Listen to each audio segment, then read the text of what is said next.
making a video today for all of the dudes out there. It's time to hold us accountable, for real, for real. I'm seeing too much stuff out there that's making it seem like we just don't give a fuck. Like, basically, and I gotta make a video for this because I know there's other men out there that feel the same way.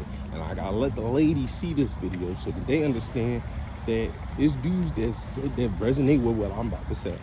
And they really don't want to be mixed up with these other dudes that's confusing the landscape for us, making it super impossible for us to really meet a woman and to really bring her back if she been in some fucked up situations. And I say that because it's really on both sides, because men, we really got to accept the responsibility of letting go whoever hurt us, but also being a leader in that healing process. In a sense, like when she relapses or she shows signs of looking at you the way she looked at other guys or whatever the case might be, that you still stay locked in. You still see her. You don't kind of falter and give her energy that she saw so much and knows, and have her triggered in a way where she now looking at you the way she looked at somebody in the past. And truth of the matter is, as a man, we logical creatures, so we already understand this. I'm not breaking no news to most men. It's just the process of like really staying locked in on that really keeps relationships getting to where they can be. Because once y'all both develop that trust, that safety in one another, where you know this person can talk to me, they can tell me things that's gonna keep me,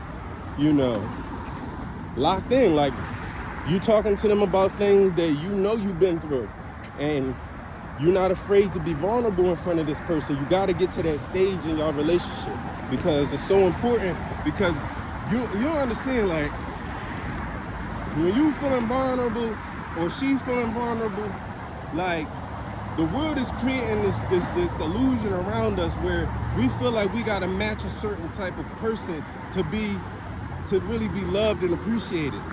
And while it's so easy for us to do that to the other person and forget how we do that to ourselves, where we forget how to love ourselves unconditionally. So we're not really even loving the other person unconditionally. We go through rough periods in our lives where we're not able to do what we once was able to do. We in any, physically, mentally, spiritually, whatever it is, you just kind of falter. And you feeling like, damn, this person might see somebody else in a better light than me. But honestly, people, like, the real reason of forming that relationship, that bond with somebody, is so that it's just like a car. Like, you go to the dealership, it's 7 cars on that lot. You might see 7 Lamborghinis, Gelatos, whatever it is, and they all might look the same color, same model, same year, and everything. But at the end of the day, once you get inside that one and you take it home, you build a bond with it. You build chemistry with that. But the difference between a person is way deeper. This person's actually catering to your needs in a way that only a car can do in one way. You know what I mean? This person got your back in ways that, you know what I mean? And for some people, the people pleasers, they find it so much easier to do it for other people and hard for them to do it to themselves, which makes the imbalance in a relationship. In a sense, like, now because you working hard to show me you love me, but then when you feel insecure, you're showing how much you love me, but you're afraid to lose me. The person has to feel safe that the person ain't gonna go nowhere just because they feel, some type of way about themselves or about you. You know what I mean? And that bond is what keeps two people locked in. Like, you gotta really feel that for the other person. And when you know you got that, it's way different. That's why I didn't like this post I read this morning where the person was like, yeah, you gotta the post was, I'm a woman, I got my own house, my own crib, my own car.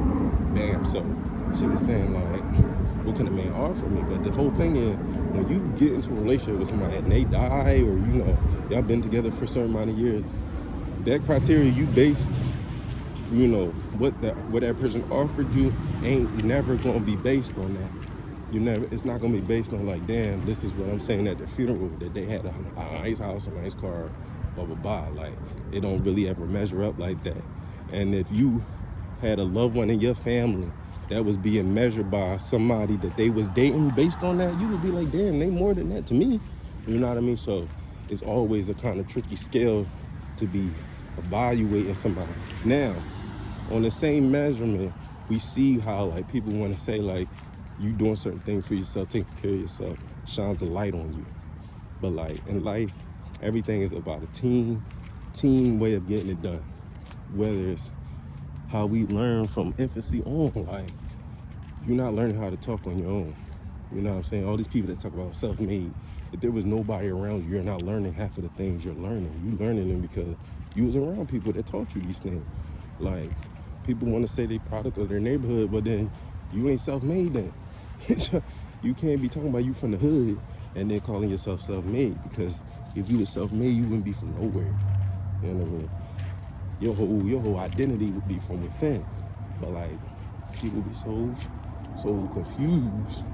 It just make everything murky water for anybody to find anything, whether it's a job, a relationship, a friend, like business partner. So keep that in mind.